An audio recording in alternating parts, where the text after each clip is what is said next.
할렐루야. 3월 9일 토요일입니다. 시편 49편 1절부터 12절까지 말씀을 읽고 은혜 나누도록 하겠습니다. 뭇 백성들아 이를 들으라. 세상의 거민들아 모두 귀를 기울이라. 귀천 빈부를 막론하고 다 들을지어다. 내 입은 지혜를 말하겠고 내 마음은 명철을 작은 소리로 읊조리리로다. 내가 비유에 내 귀를 기울이고 수금으로 나의 오묘한 말을 풀리로다. 죄악이 나를 따라다니며 나를 애워싸는 환난의 날을 내가 어찌 두려워하랴? 자기의 재물을 의지하고 부유함을 자랑하는 자는 아무도 자기의 형제를 구원하지 못하며 그를 위한 속전을 하나님께 바치지도 못할 것은 그들의 생명을 속량하는 값이 너무 엄청나서 영원히 마련하지 못할 것임이니라. 그가 영원히 살아서 죽음을 보지 않을 것인가? 그러나 그는 지혜 있는 자도 죽고 어리석고 무지한 자도 함께 망하며 그들의 재물은 남에게 남겨두고 떠나는 것을 보게 되리로다. 그러나 그들의 속 생각에 그들의 집은 영원히 있고 그들의 거처는 대대에 이르리라 하여 그들의 토지를 자기의 이름으로 부르리로다. 사람은 존귀하나 장구하지 못하며 멸망하는 짐승 같도다. 아멘. 감사합니다. 시편 말씀들을 읽다 보면 참 다양한 시편이 있다. 그런 생각을 하게 됩니다.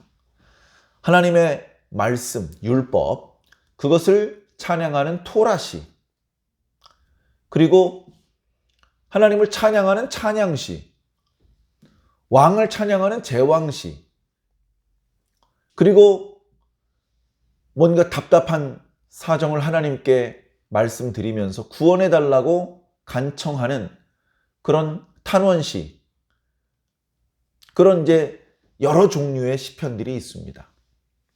그 앞부분부터 얼마까지는 탄원시고 그 다음에 얼마까지는 찬양시고 그렇게 되어 있는 것도 아니고 골고루 흩어져 있습니다. 그래서 시편을 쭉 말씀을 묵상해 나가다 보면 우리들의 신앙이 균형이 잡히고 신앙의 여러 요소들을 살펴보며 부족한 부분을 보충하고 그렇게 이제 균형 있는 성장을 도모할 수 있는 것입니다. 오늘 시편 49편은 한동안 계속되었던 저 앞에 42장부터였나요? 고라 자손의 시, 그것이 이제 묶여져 있었잖아요. 42, 43, 44, 45, 46, 47, 48, 49편까지 그 묶음의 맨 마지막 시입니다. 그리고 오늘 시편 49편이 좀 길기 때문에 앞부분 절반을 오늘 묵상을 하고 나머지 절반은 내일 주일 묵상하게 되겠지만 이제 한 시편이에요. 한 시편. 그 담겨져 있는 주제나 그 방향이 같은 내용입니다.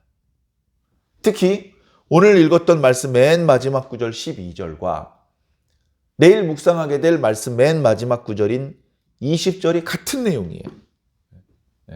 한 글자도 틀리지 않고 똑같다. 그런 말씀이 아니고 내용이 같은 내용이란 말이죠. 자, 오늘 읽은 이 시편 49편은 어떤 시로 분류될까요? 탄원시도 아니고요. 찬양시도 아니고. 이런 시편 49편과 같은 이런 주제의 시편은 지혜시로 분류를 합니다. 앞부분에 전형적으로 지혜자가 사람들을 불러 모으죠. 여러분들 제 말을 좀 들어보십시오. 저의 지혜로운 이야기를 좀 들어보십시오. 한참 사람들을 부릅니다. 나쁜 말로 하자면 호객행위 같은 걸 하는 것이죠. 그렇게 하는 이유는 자기가 지금 지혜를 깨달았는데 이거 하나님께 받은 진짜 지혜인데 할 수만 있으면 가장 많은 사람들에게 이 지혜를 나누어 주고 싶은데 이렇게 보니까 몇 사람 안 되거든. 그러니까 먼저 오신 분들 죄송하지만 조금만 더 기다려 주십시오. 저기 보니까 오고 있습니다. 저분들 오면 시작할게요. 조금만 기다려 주십시오. 거기 좀 빨리 오세요. 빨리 오세요. 그렇게 호객행위를 하고 있는 거예요. 그러면서 본론적인 얘기를 꺼내기 전에는 또 뭐라고 말을 하냐면 3절에 보니까 내가 지혜를 말할 것이다. 명철을 작은 목소리로 얘기할 테니까 잘 귀를 기울여서 들어라. 내가 비유를 통해서 오늘 이야기를 할 것이고 수금으로 나의 오묘한 말을 이 지혜를 풀어 보겠다. 그렇게 이제 이 얘기를 하는 것이죠. 자, 그러면서 그 지혜의 내용은 5절부터 시작되는데 여러분 말씀을 조금 전에 읽었는데 의미가 좀 와 닿으십니까? 제가 볼 때는요 하나도 와닿질 않아요. 이 뭔 소리야 이게. 상당히 혼란스럽게 말씀을 번역해 놓았습니다. 그렇게 한 이유는 이제 원문이 혼란스럽게 되어 있기 때문에 그래요. 원문이. 성경을 기록한 언어가 구약 성경은 주로 히브리어, 신약 성경은 주로 헬라어로 되어 있습니다. 아주 일부분 아람어로 되어 있는 부분이 있다고 합니다. 대부분 구약은 히브리어, 신약은 헬라어로 되어 있어요. 헬라어는요, 상당히 정확한 언어입니다. 상당히 정확한 언어예요. 여러분, 영어에 정관사가 몇 개 있는지 아십니까? 1개 있어요. 부정관사도 1개 있습니다. 독일어는요, 부정관사가 12개, 정관사가 16개가 있습니다. 그런데요, 헬라어는요, 정관사가 24개가 있어요. 그러니까 정관사 하나만 딱 보면 그 말이 어디에 위치해 있든지 단수인지 복수인지 소유격인지 목적격인지 금방 알 수 있습니다. 그 정도로 상당히 정확한 언어예요. 그런데 그렇게 어쩌면 이 세상에 존재했던 언어 중에 가장 정확한 언어인 헬라어에 비해서 히브리어는 부정확한 언어예요. 부정확한. 시제가 둘밖에 없어요. 완료 시제하고 미완료 시제 둘밖에 없어요. 현재, 미래, 과거, 과거 완료, 현재 완료, 미래 완료. 히브리어는 그런 게 없어요. 완료 아니면 미완료예요. 그래서 경험적으로 이런 미완료 시제는 어떤 의미이다. 반복의 의미이다. 미래의 어떤 희구의 의미이다. 그렇게 이제 간접적으로 그 의미를 유추해내지 그 동사의 어떤 형태 변화를 딱 통해서 이건 단수고 복수고 과거고 현재고 미래고 뭐 이런 것들이 딱 드러나지 않아요. 그 단어의 숫자도 많지 않아. 한 단어가 여러 의미를 뜻하는 경우가 많아요. 그러니까 그런 고대 언어일수록 번역이 어려워요. 번역이 어려워. 그나마 그것을 우리가 알기 쉽게 이렇게 생략하지 않고 쭉 늘어놓으면 이제 하나씩 그 의미를 찾아서 이제 오늘날 우리가 쓰는 언어로 해석을 할 텐데, 근데 생략도 많고 어순도 뒤죽박죽으로 되어 있고 이러다 보면 거기다 시적인 표현이야. 그러면 정말 번역하기 어렵죠. 그래서 오늘 우리들이 읽은 이런 말씀의 형태가 된 것입니다. 자, 그 의미를 우리가 이해하기 수월한 그런 모양으로 바꾸어서 우리가 한번 살펴보도록 하겠습니다. 자, 핵심은 뭐냐? 6절을 한번 보십시오. 자기의 재물을 의지하는 사람이 있습니다. 자기의 부유함을 자랑하는 사람이 있습니다. 재물이 얼마나 많길래 자기의 부유함을 자랑할까요? 그런데 우리가 그동안 잠언이나 욥기나 신구약 성경 이것저것을 많이 묵상해봐서 알겠지만 자기 재물을 의지하고 자랑하는 사람은 지혜로운 사람일까요? 미련한 사람일까요? 미련하고 무식한 사람입니다. 많이 아는 것 같은데 헛똑똑이야. 모르는 게 더 많다는 걸 몰라요. 자, 어떤 미련한 사람이 있어요. 재물은 좀 있어. 재물이 있다 보니까 재물을 의지해요. 재물이 많은 것을 자랑을 해. 이런 사람이 있어요. 재물이 하도 많다 보니까 5절에 죄악이 따라다녀. 죄악이 왜 따라다녀? 죄값 치르라고. 너 죄인이니까 죄값 치러. 죄값. 값을 내야 돼, 값을. 그래가지고 값을 치를 때가 됐어. 그래가지고 극심한 환란이 에워쌌어요. 근데 이 사람이 두려워하질 않아. 내가 왜 두려워해? 내가 재물이 얼마나 많은데? 이러고 있는 거예요. 그런데 뚜껑을 열고 보니까 어때? 7절에 보니까 그 재물로는 자기 형제들을 한 명도 구속해 주질 못해. 구속. 대신 죄값을 치르고 그 형제를 살려내는 일, 그걸 할 수 없다는 말입니다. 그의 속전을 하나님께 바치지 못한다. 그렇게 재물이 많은데?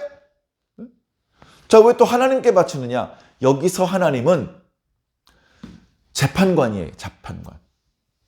재판석에 앉아서 공정한 판결을 내리셔야 되는 것이죠. 그래서 어떤 사람이 죄인으로 끌려왔습니다. 너 죄를 지었구나. 죄값으로 죽어라. 죽기 싫다면, 살고 싶다면 죄값을 내놔라. 죄값을. 그러면 내가 그걸 받고 너를 용서해 주겠다. 한 번 더 살 수 있는 기회를 주겠다. 재판관이라고. 재판관.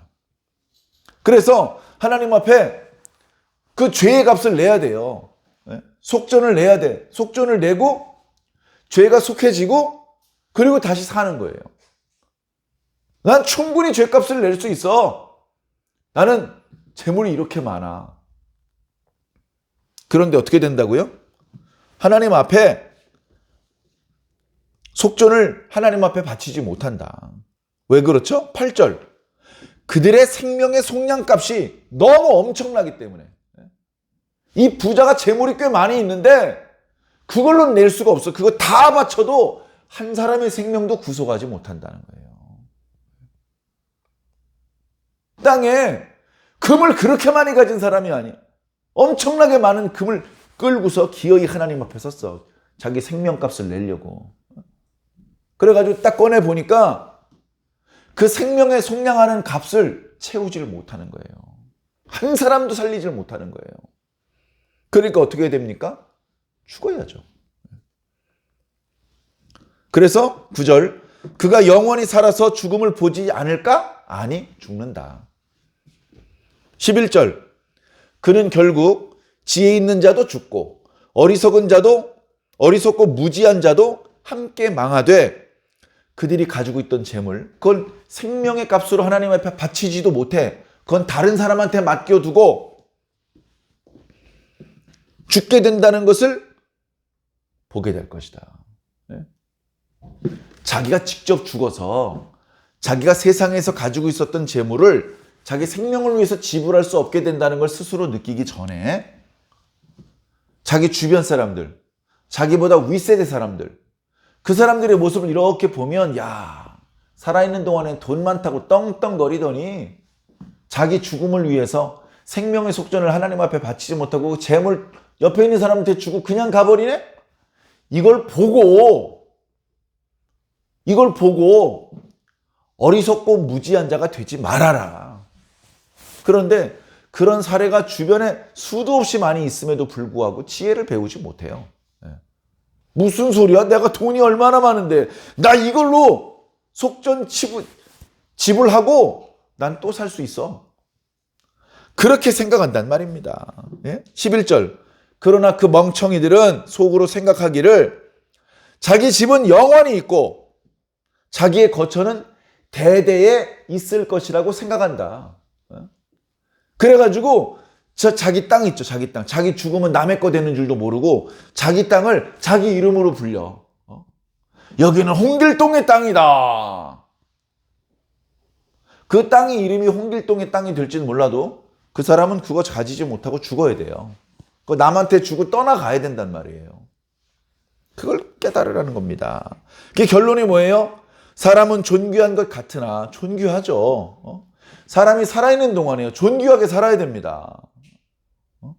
천박하게 살면 안 돼요. 존귀하지만 그렇게 존귀하게 살았음에도 불구하고 결국은 장구하지 못한다. 장구.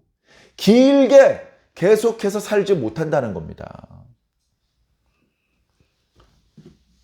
말 못하는 미물, 짐승들이 때가 되면 꽥 하고 죽는 것과 똑같다.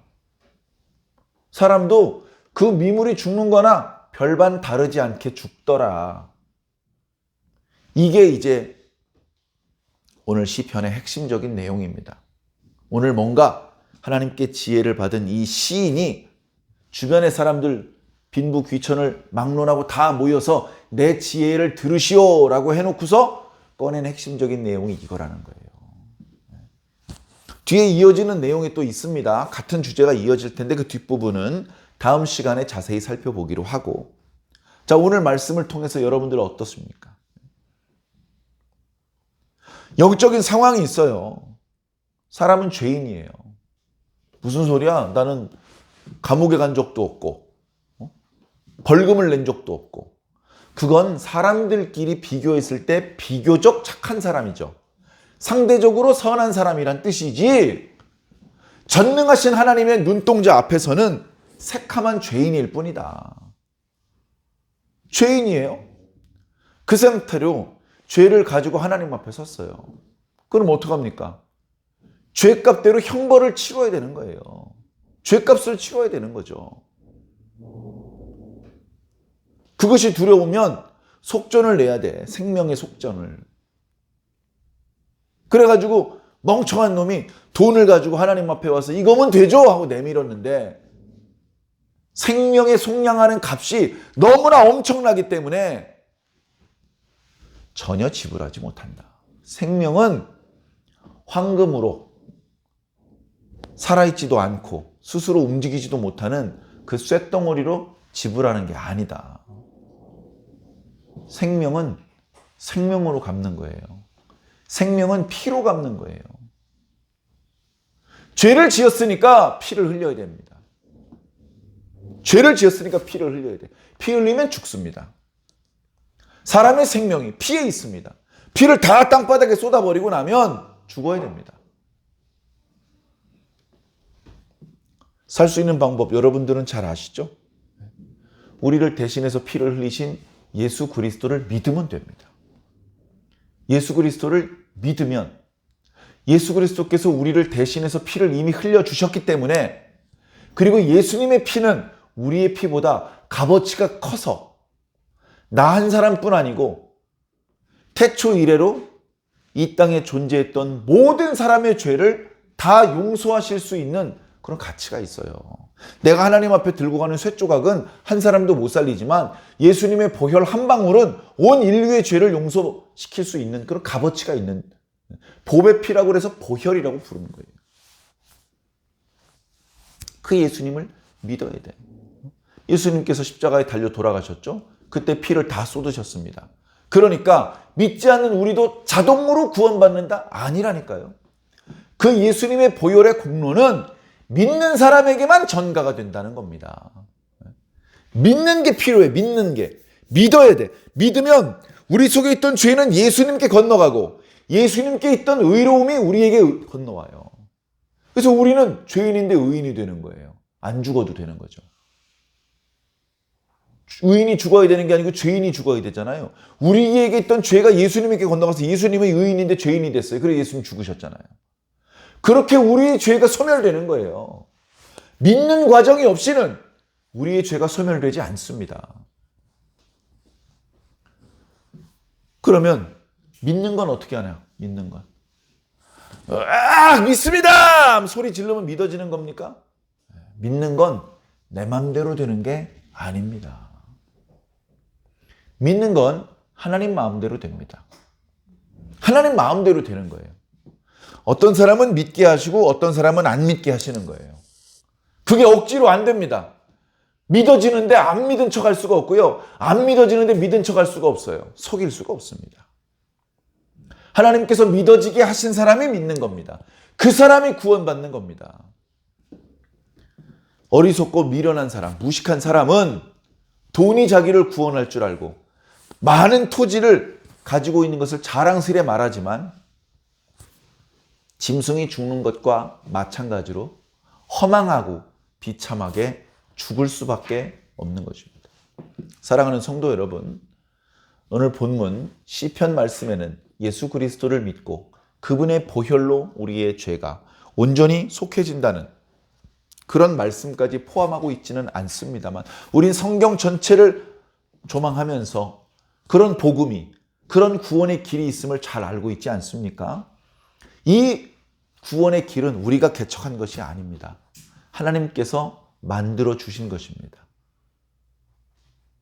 다시 말해서 죄인이 형벌을 받고 결국 죽어 없어져야 되는 이 피할 수 없는 현실 속에 우리가 그 형벌을 피해서 하나님께서 주시는 구원과 평안을 누릴 수 있는 이 구원의 방법이 있다는 것을 깨닫고 우린 겸손해야죠. 겸손해야 됩니다. 내가 그 구원의 길을 열은 것이 아니잖아요. 겸손해야 됩니다. 그리고 지혜를 배워야 돼요. 지혜를. 내가 지금 현재 모든 지혜를 이미 가지고 있질 않아요. 터무니없어요. 그러니까 어떻습니까? 듣고 또 들어야 돼. 그 시편 49편 말씀 옛날에도 한번 했잖아요. 했죠. 근데 또 들어야 돼. 또 다 까먹었잖아요. 다 까먹었어요. 시편 49편 이 내용인 거 알고 있었습니까? 원래부터? 평소에 늘 알고 있었습니까? 몰랐잖아요. 또 들어야 되는 거예요. 또. 이거 맞아. 우리 스스로의 힘으로는 이 죄의 문제를 해결할 수가 없어. 그럼 어떡한 뒤야? 예수 그리스도 믿으면 되잖여. 예수 그리스도 믿으면 우리의 죄가 다 용서받아. 그래야? 그러면 나도 예수 믿어야겠네. 그럼. 그렇게 겸손해야 되고 지혜를 배워야 돼요. 지혜를 배우고 은혜를 베풀어 주신 분께 고마워해야 돼요. 너무나 자연스러운 거잖아요. 야, 은혜 받았으면 고마워해야지. 뭐 이렇게 시켜야 고마워지는 게 아니고 돌아가는 상황을 이렇게 보면 너무 고맙네 이거.